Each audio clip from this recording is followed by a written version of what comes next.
You're listening to the #1 podcast for nonprofit leaders, getting your nonprofit fully funded. This is the Fundraising Masterminds Podcast.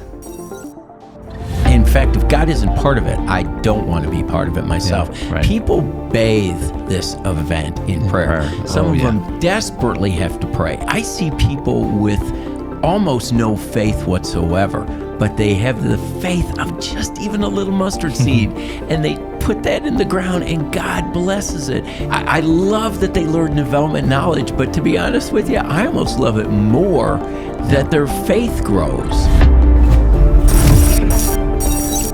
Well, welcome back to another episode here at the Fundraising Masterminds Podcast. My name is Jason Galasinski, and with me, my co-host, Jim Dempsey. Hi, Jason. Well, how are you doing today, this end of May? Yeah, it's beautiful, and this is a great time of the year. I love it in Florida in May, one of my favorite months. When we start to get to the summer, it gets hot, but I love it. Yeah. Well, we're 2-3 weeks into the course. The Perfect Vision Dinner Mentorship Program kicked off beginning of May. Yeah. We're already getting the name storming stuff going. We're already working through the initial breakout groups and things. Right. Setting goals. We got a lot of people in the program, and super excited about what's going on with that.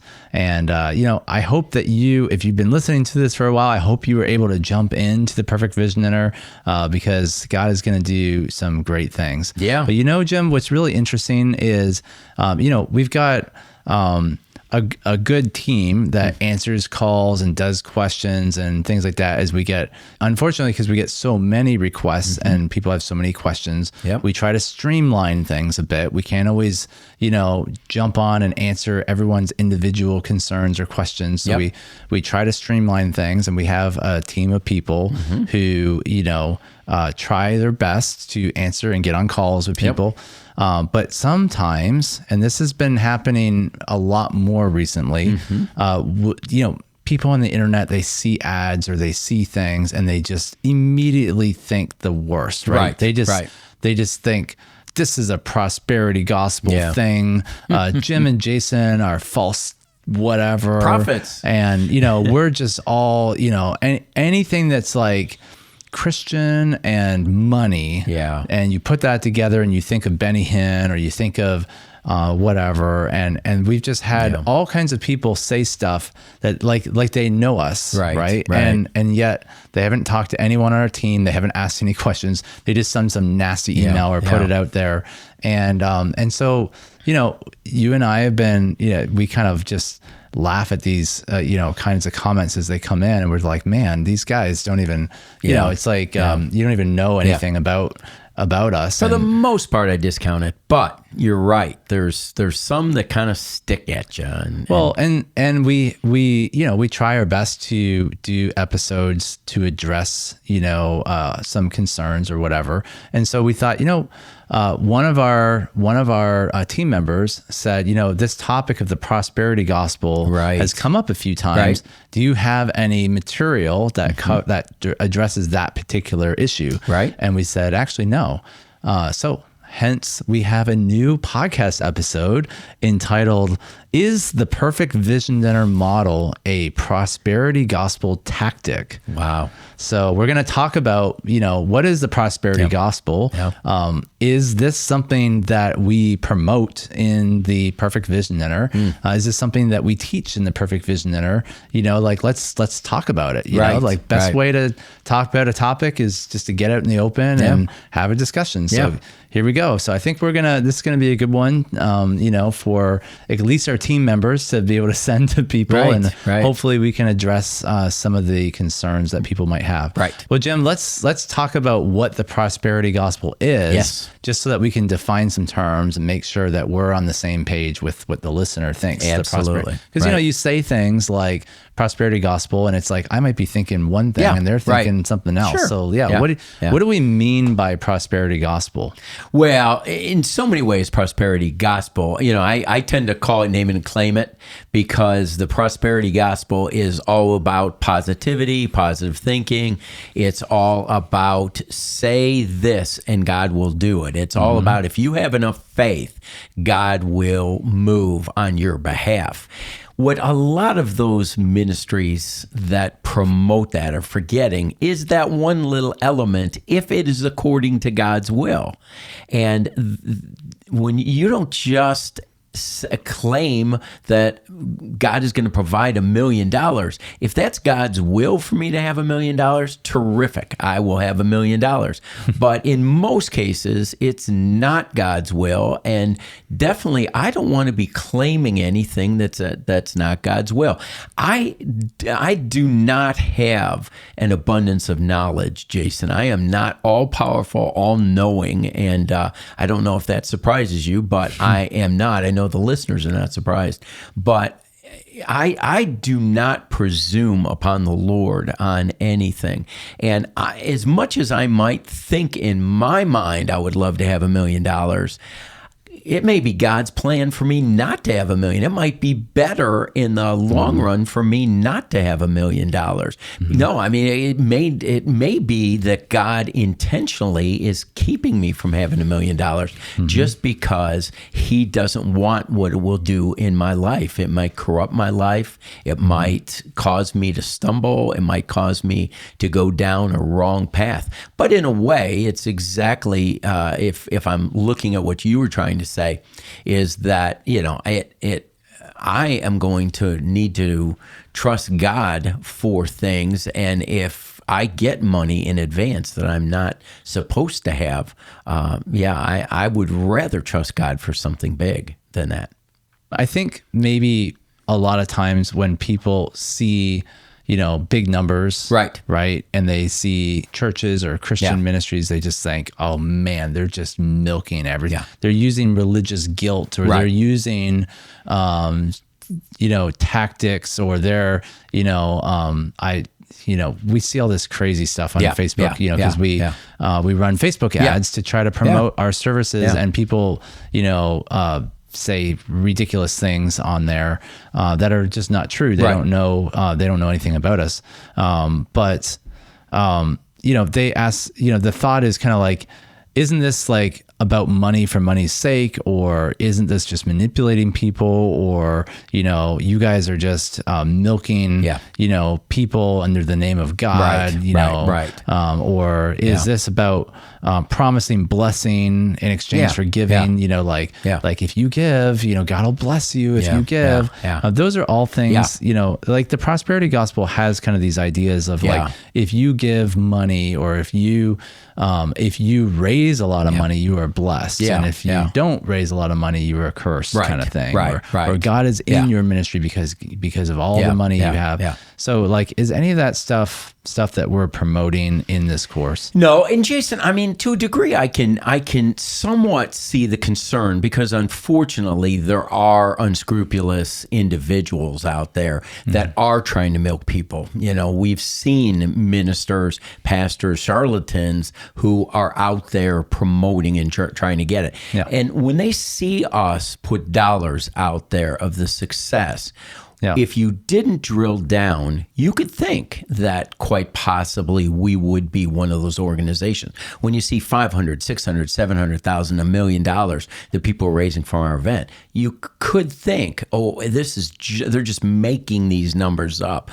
They're not really true, or they're advocating, manipulating people. But nothing could be further from the truth from ours. That's not where we're headed with any of the things that we do. Well, and actually, whenever this comes up on a call and I'm talking to someone and they kind of raise their eyebrow, or they're kind of skeptical, I immediately just pull up the spreadsheet and I say, look, like we debrief with every single customer.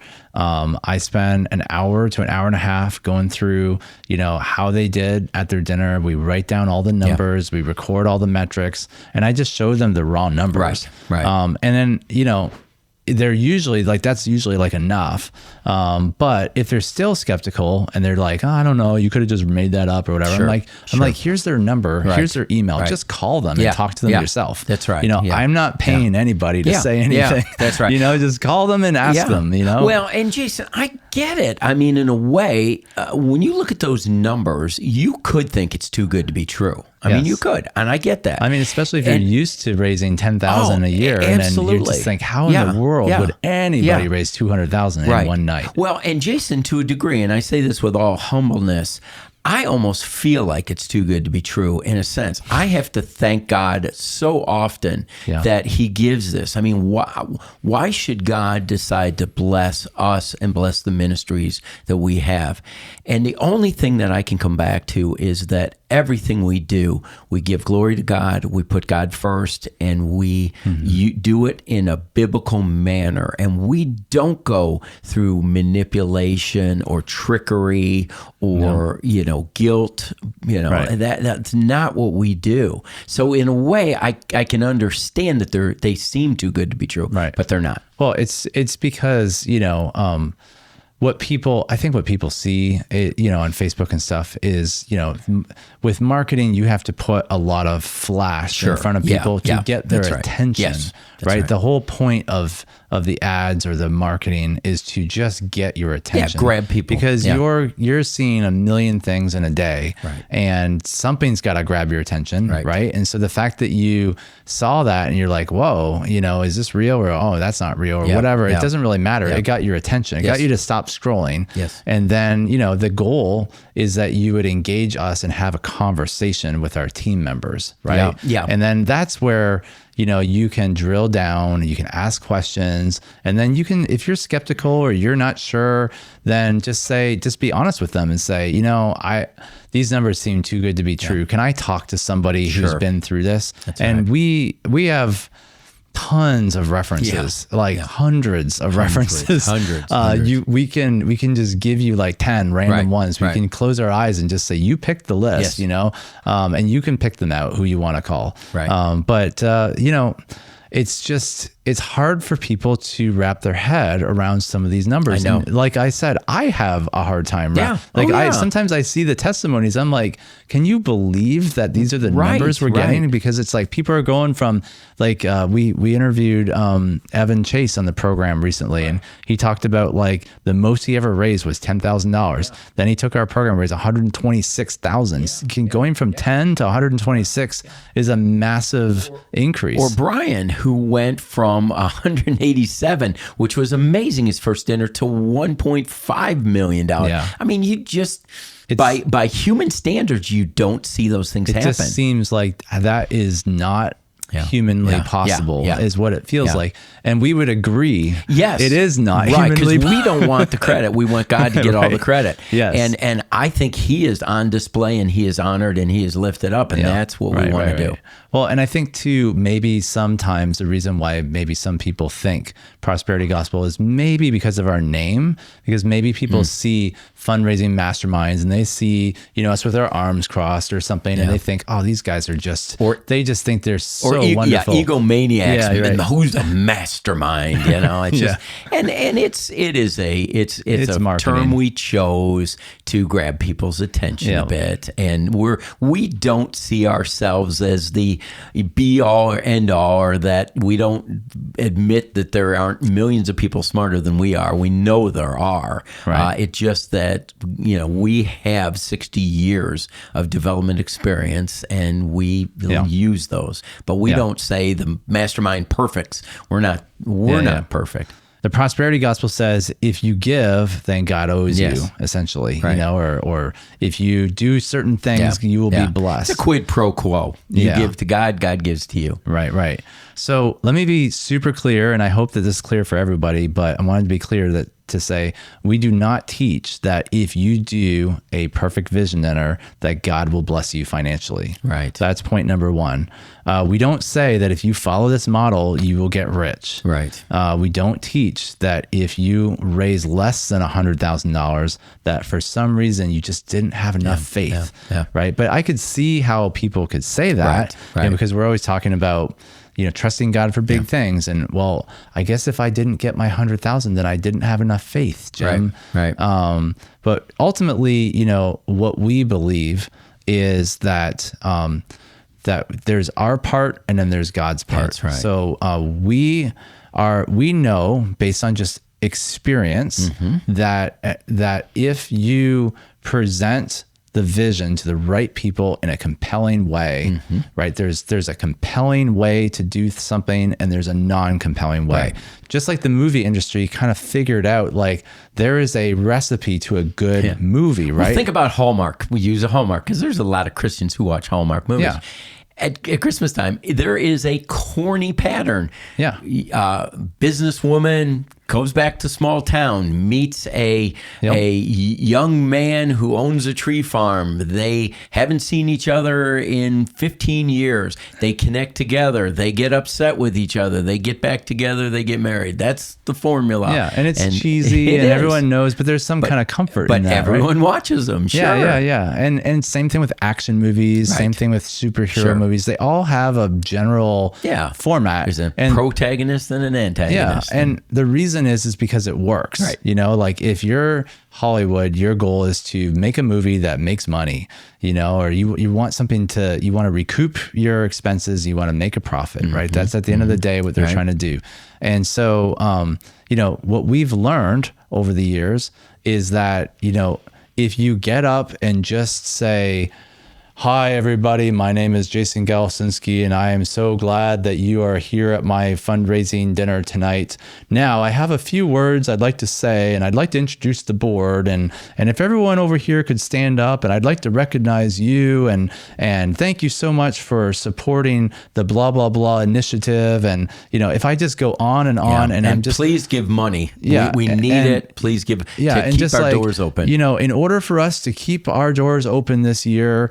you know, we have a deficit of blank amount and, you know, we really need your help to, you know, we really need to close in the red we really need to close in the black this year. And we really need, you know, a new carpet and our roof is falling apart. We really need $50,000 for that. We're going to shut the doors down. Yeah. And if you don't give, then, you know, all the children that could have heard the gospel are not going to hear the gospel anymore. We're going to starve at our rescue mission or whatever it is. Right. Like we don't do that. Okay. That we've learned, you know, through a lot of trial and error and watching other people, we've learned that doesn't work very well. Yes. Right. And you might say, okay, Jason, that's kind of silly. You know, you're being overly dramatic, but like whatever it is, whatever way you think you should do the appeal, there is a reason why that probably won't work very well. Right. And the reason why we know that is because we've done 3,000 dinners and we've tried them all. We've tried all the different ways. And we've when you do something, you know, if I'm a wedding planner and I plan 3,000 weddings, I'm going to know like, hey, when the bride comes in the front, you know, she's more likely to trip over someone's feet or something, you know, and it's just not a very good reveal. You know, it's better to have the bride be revealed in the back and have her come down. It's just more dramatic and everyone can stand up. And there's like, why do we all do it that way? Well, because it's enjoyable. It works. Right. It would be silly if every wedding, you know, the bride, you know, came in a different thing and nobody knew what was going to happen. And, you know, we could say that about everything. My point is that when you've done something 3,000 times, you kind of learn what works and what doesn't work. You kind of learn like, hey, when we kind of do it like this, people respond better than when we get up a boring guy who's never read a script before, you know, so we shouldn't do that. We should do the thing that people respond to better. Right. Yeah. Oh, and absolutely. That's just called common sense, you know, so the perfect vision dinner, if I could just sum it up, a perfect vision dinner is 40 years plus 20 years of you and I working together. Right. And really trying to craft and hone like our part in it. Like, how can we make this the best event possible so that people have a great first experience being exposed to your ministry? Right. That's exactly. Because that's what it's all about. Yeah. It's all about inviting people in to learn about your organization. Right. Now, Jim, if I was, you know, going to a job interview, you know, and you were interviewing me, am I gonna impress you very much if I show up with my hair all messy and I don't really have a resume and no I'm just shoes kind of like on, whatever, sitting back, all slouched over, and I'm like, I'm, and you're trying to get to know me as an individual, and I'm just like, acting like I already have the job. You're gonna be like, man, who's this guy think he is? He's kind of out there, right? Yeah. But or you don't care less one way or the other about things. Yeah. But yet that's how often do nonprofits kind of act that way at their fundraisers? Every weekend. Yes. Right. And so why don't we put our best foot forward? Yeah. Why don't we, not that we're trying to impress them, to the point where we're manipulating, but just make your organization seem exciting. Well, Jason, who do we serve? We serve the God of the universe. We are representatives. We are ambassadors for the kingdom. Yeah. God owns it all. We need to be representing him. And he is not on his last dime. But yet we have dinners all around the country where people almost make it look like God's on his last dime because he chose a church basement with paper napkins and paper tablecloths. We want to exude excellence. God is a God of order and God is a God of excellence. And we need to be representing that. Yeah. So, Jason, can I, would you mind, I want to address another issue out there. Sure. I think sometimes people think because we say we're going to help people get $100,000, I think people may actually think, are they guaranteeing and there's something unspiritual that we guarantee. We don't guarantee $100,000 to anyone, but we do say if you follow our plan and follow our recipe, there you are well along the way. We know completely that it's in God's hands. If God is not part of this, you aren't going to get. It doesn't matter how much you follow our plan. If God isn't part of it, you're not going to get 100,000. Right. But I know we emphasize God being part of it, and I think that's why we see $100,000 come in is because of that. But it's not like we do name and claim it or guarantee you're going to raise 100,000. You will never see guarantee in our ads. Right. I'm kind of a numbers geek. My dad, my dad used to run a company, a statistical process control company. Do you remember those ISO training courses back in the 80s and 90s? Very much. My dad was one of those consultants that would go around to Coca-Cola and different companies, and he would train statistical process control. Wow. And really what it is it's all about measuring the manufacturing process and measuring all the little nuances of how how the shape of a gear is made and how just being off by a slight nanometer can affect the wear and tear, collaboration or whatever, calibration. And so he was all into statistics and numbers and, tracking data and everything like that. And, that definitely rubbed off on me because number one, I care about quality a lot. You're a perfectionist. I really want things to be done well. Right. So the Perfect Visionaire is a quality program because we want to be the best. We want to be the best we can be. If you're gonna join the Perfect Visionaire and we're gonna walk you through a 21-week process, we are gonna do everything in our power to help you raise that 100,000. We'll move heaven and earth if we have to, but you still have to. You show up and do your thing, you know? My point is that, because I'm kind of a data nerd and I like numbers, I have a massive spreadsheet where I track everything about, every little thing that everyone's doing, like how many people came, how many people registered, how many people canceled, how much did they pay per meal? How much did they pay for this? How much money was raised with cash? How much money was given monthly? How much, and I have all that mapped out for every single dinner, hundreds and hundreds of dinners of data. And if you just look at the numbers, right? And you look at before, after, and I go through and I say, okay, how many of the people who went through a training over the years raised 100,000? You know what the number is? It's 92%. Unbelievable. 92%. Unbelievable. Now that's just the facts, right? I could take you and, it might fluctuate up and down, a percent or two, but generally speaking, the people who go through a program, they follow the recipe, 92% raise 100,000 or more. And I venture to say, Jason, not 100% of those people did it with perfection. But they still 92%. Yeah. And I think if we looked at the 8%, I think we'd find that they barely did anything. They pushed back. They had negatives. We don't do it that way in our organization. We kind of have a running joke on our team that, you know, we always know there's going to be about a 5 to 8% of the class that is going to be falling into that category. And you usually can scripture, like when you're the scripture of the sowing, you know, some fall on bad ground and burn up. Unfortunately, it's so easy to spot. Like, we just know. We're getting used to it now. We just know who it's going to be probably within the first call. I mean, Jim, if someone told me if I were to buy Apple stock right now, I have a 92% chance it's going to double. Right. I'm going to buy it now. You know, that's a pretty good percentage, you know. It's a good investment. It's a good investment. So we're not name it and claim it, but what we've found is that 92% of the class does raise 100,000. It is the majority of the class actually raises a lot more, but you know that's kind of a challenge, right? You know, so we call it the perfect vision in our challenge. Yep. You know, and it's not like we're saying you're gonna get 100,000 or we're gonna guarantee it.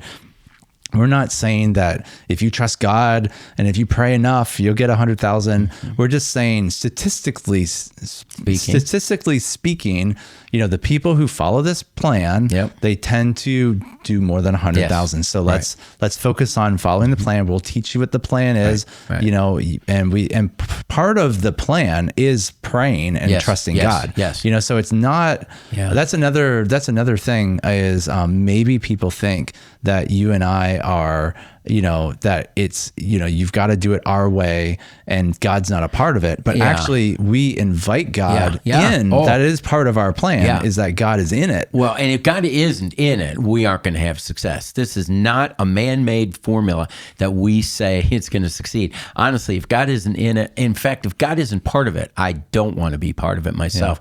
People bathe this event in prayer. I believe our people get that part of it. And some of them desperately have to pray. And what I love, Jason, is the faith gap that we see. I see people with almost no faith whatsoever, but they have the faith of just even a little mustard seed, and they put that in the ground and God blesses it. And then next time their faith grows even more. That to me, I love that they learn development knowledge, but to be honest with you, I almost love it more that their faith grows. That's going to go carry them through a lifetime of knowing that God's going to bless.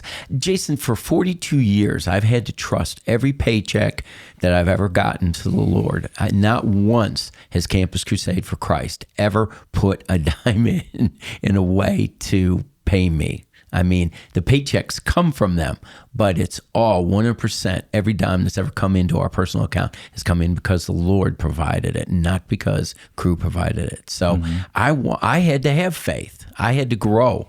I worked for, and you always talk about this, I worked for Bill Bright, who was faith person extraordinaire. I learned great faith, and you and we want to teach people to have great faith as well. Yeah. Now, there's another aspect to, you know, the negative Eeyores that are coming our way, where they, you know, this is another kind of objection, but they say, okay, it's not health and wealth gospel, or it's not the prosperity gospel, but you know what? I'm just going to, you know, I don't need the strategies. I've got a great relationship with God, and God knows my needs. I'm just going to pray and trust Him. This is the George Müller approach, and He's going to provide for me. Right. And I don't need to plan an event. I don't have time to plan an event. I don't need to figure out how to get people in the room. I'm just going to pray and I'm going to trust God. Right. And so it kind of has like, it almost sounds more spiritual to say that. Sure. Like, oh, wow. You know, wow, he's like believing God for something great. Yeah. He's going to sit on his couch and just let God bring the money I'm not in. going to sit on my couch. I'm going to pray. I got a prayer room, No, Jim. I pray on the couch. I pray on the couch as well. Yeah. No, but, and remember, as I mentioned mentioned George Müller. For the George Müller fans, remember, if you do your research, George Müller wrote 2,000 letters to people talking about his ministry. He maybe didn't say, will you prayerfully consider a gift of, but he also sent his kids out into the streets to talk about things and sell products. And he also went to 42 countries and spoke publicly. Right. He wrote books. Yeah. He published articles in the newspaper. Yeah. He was very public. And he was very active. And he was very active in his speaking. Now, did he ask for money? No. He had conversations about his needs and his opportunities, which translated to gifts coming in. Mm-hmm. He was in a different world in those times. Trust was very high. People trusted ministries. Mm-hmm. They didn't have the Jim Bakkers, the Jimmy Swaggers, the individuals who proved to not be as reliable. You mentioned Benny Hinn. Those kinds of things didn't exist. People trusted, so they gave it to him. It's hard to imagine a world without social media and the news and TV and all that now. Yeah. But like go back 100, 150 years when we didn't know everything about everybody and we didn't see people running around shooting and killing and burning cities down or whatever. There is a lot more optimism. In a way, I wish we didn't have any of that stuff, because it's like, it kind of, you can have a great day and go through your day and have a wonderful day, and then you turn on the news and then you're just depressed at the end of the night. And the thing that you're watching is like in 500 miles away, or maybe even 2,000 miles away. And it doesn't affect me at all. There's nothing I can do to change it. But negativity sells, Jason. That's but I'm saying it still affects us. Oh, sure it does. Absolutely. And so we see these things that are far, far away, and then we apply that in, we kind of like bring that in, and we say, well, maybe these guys are, I don't know, there's a lot more skepticism. Yeah. But honestly, we are here to answer questions, and ultimately, we're just trying to be transparent with you guys, right? So, we're creating this episode to create a discussion, and we wanted you guys to hear Jim and I's heart, where we stand in the issue. But we actually believe that that we have to do our part, and God has to do His part. And so, in order for the Holy Spirit to work, in people's hearts. Because ultimately, we believe that if we can get the right people in the room and we give them a compelling vision that will get them excited, ultimately, what we want to do is we want to present opportunities for them to invest. Right.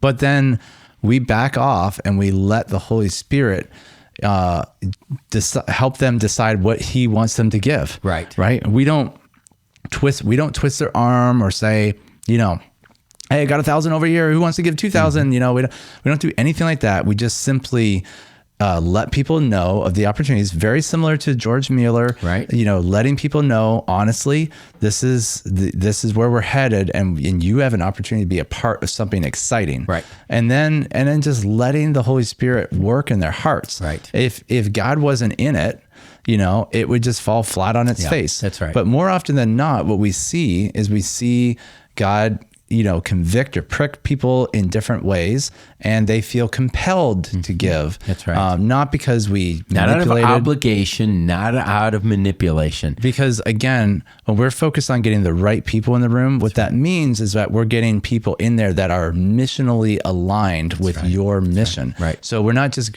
filling a room with random people. Like if I am passionate about orphans in Africa, and I fill the room with a bunch of people who don't even care about Africa. They care about, Cookeville, Tennessee, or, then they're not going to give to Africa. That's not where their heart is. So we want to get people in the room that have the same alignment, that have the same burden that we do. Right. And then, have you ever been in a situation, Jim, where you've met someone brand new? Maybe you went to a conference, or, my wife and I used to go to like homeschool conferences a lot when the kids were little. Yeah. And you meet people at these conferences, right? Right. And have you ever had the experience where you've like met someone and it feels like 5 minutes later you've known them for 20 years? Oh, sure. You have an immediate connection. Right. Absolutely. And the reason is because you're aligned missionally. Yes. You're at a writing conference, they're at a writing conference. You're at a homeschool conference, they're at a homeschool conference. You're trying to figure out parenting, they're trying to figure out parenting, whatever the issue is.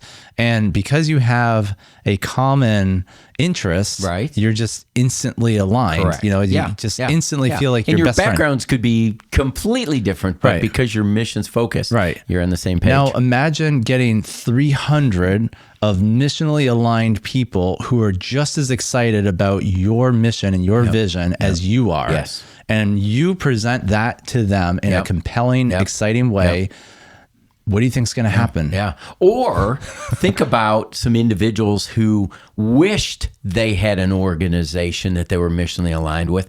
They get invited to your event, and all of a sudden, it's like, the world, something opened up, and they were like, finally, there's an organization that has the same burden I have. Right. Oh, honey, get that checkbook out because we got to give to this organization. Right. And Or get involved. We always say we're looking for partners of labor, influence, finances, and expertise. So the dinner isn't always about the finances. Right. Sometimes people come up to you after the dinner and say, I would love to serve. Do you have any job openings or can I, that accelerator that you talked about, you said you wanted to hire a marketing expert. I'm a marketing expert. Can I get involved somehow? I apply or whatever? So it just opens the doors of opportunity. Right. And it's very similar to George Mueller in the sense of like, a lot of people said George Mueller never asked for money, but yet still he inspired people and told stories, and that inspired people to give. Correct. And so, that's ultimately... He had a very clear need, clear opportunity.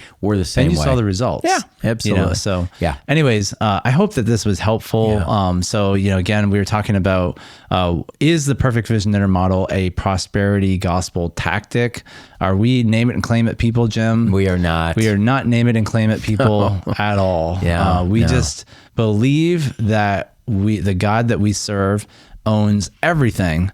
And you know what? If you look up in the sky and you look up if you go into a rural area and you look up and you see the stars, there are billions of stars out there. And you know how many trillions and trillions of natural resources that are out there. There's probably gold and platinum and gases we don't even understand that are in different galaxies just floating around just because God decided to make it for his glory, it's like, yet we have a hard time trusting God for $100,000. That's like a dollar to him. So, God owns it all, guys. Owns cattle on 1,000 hills. If you don't understand how it's going to happen, you might be putting God in a box, because in many ways, the vision dinners that we do, that where, we're surprised, they're surprised. It's usually because God did something we didn't expect. That's right. And you can't know. No. But we do know that if there's an environment out there that God tends to use, then we're going to push that. Well, if you're ready to see your faith stretched and see God do big things, the perfect vision dinner is for you. If you just want to live in mediocrity, I hate to say that, then maybe there's other models out there. But we are not naming and claim it, but we are, if it is according to God's will for your dinner to see 100,000, boy, we want to be part of that will. Well, if you want to learn more about the Perfect Vision Dinner Mentorship Program, there's a QR code on the screen. You can scan that code. It'll take you to an application. It's just a few questions. We just want to make sure that you're a legitimate nonprofit. And then from there, you'll have an opportunity to book a call with one of our team members. Take advantage of that call. We take that call very seriously. We're going to ask you some questions. You get to know us. We get to know you. And ultimately, the goal of the call is just to find out if you really would be a good fit. Yeah. We don't want you to sign up for a 21-week mentorship program if you're not a good fit. But we want to make sure that you're a good fit and that you understand what this is. It's worth the 45-minute call just to learn more about it. And, and then from there, you can take the next step. So, we do 2 cohorts a year, one in the spring, one in the fall. But we also have a new thing called the Pre-Course Accelerator. And the Pre-Course Accelerator allows you to jump in now and get a head start. So it kind of prepares you for the cohort. So it's a way that we've been able to kind of help start people on their journey right away. Yeah. So it's an on-ramp, Jason. It's a lot of times people have said to us, wow, your course moves pretty pretty quickly, pretty fast. So we in the normal program, we hop onto the freeway pretty quickly. Yes, this we do. This is an on-ramp. This allows you to accelerate slowly at your own pace, and you are well prepared by the time you hit you're accelerating at full speed when we start the program. The course. Yeah. So, all right. Well, if this is something that you want to look into, scan the QR code. If you enjoyed this episode, if this was helpful, maybe help share some context, well, let us know in the comments below. We'd love to hear from you. And while you're there, feel free to hit that subscribe button while you're listening to us on Spotify or Apple Music or YouTube or X or wherever podcasts are found is usually where we are. But subscribe on your favorite platform so you don't miss the next episode. We do episodes fairly regularly, and it's all about, we don't usually talk about the perfect vision dinner for a whole episode, do we? No, we usually talk about development advice and strategy, but we really wanted to address this particular issue. Yeah. So thank you for bearing with us and giving us a chance to help, clear the air, hopefully, and, just address an issue that's been coming up a bit. Right. And, just know that, when we post numbers and you see numbers and you see awards and things, we are just super excited for these orgs because we know that this is life changing. We're going from 10,000 to 100,000 or going from 50 to 200 in one night is a life-changing event. And so for a lot of these orgs, 90% of them would tell you it's not even about the money. It's I learned so much. My faith grew so much. You guys pushed me to the point where I was like, I had to go before God. Right. We're like, good. It's a growth experience. So it's an experience. It grows you, it stretches you, and you're going to learn so much from this. So I hope that you guys take the time to check it out. And thanks again for tuning in to this episode of the Fundraising Masterminds podcast. We will see you next time. Take care.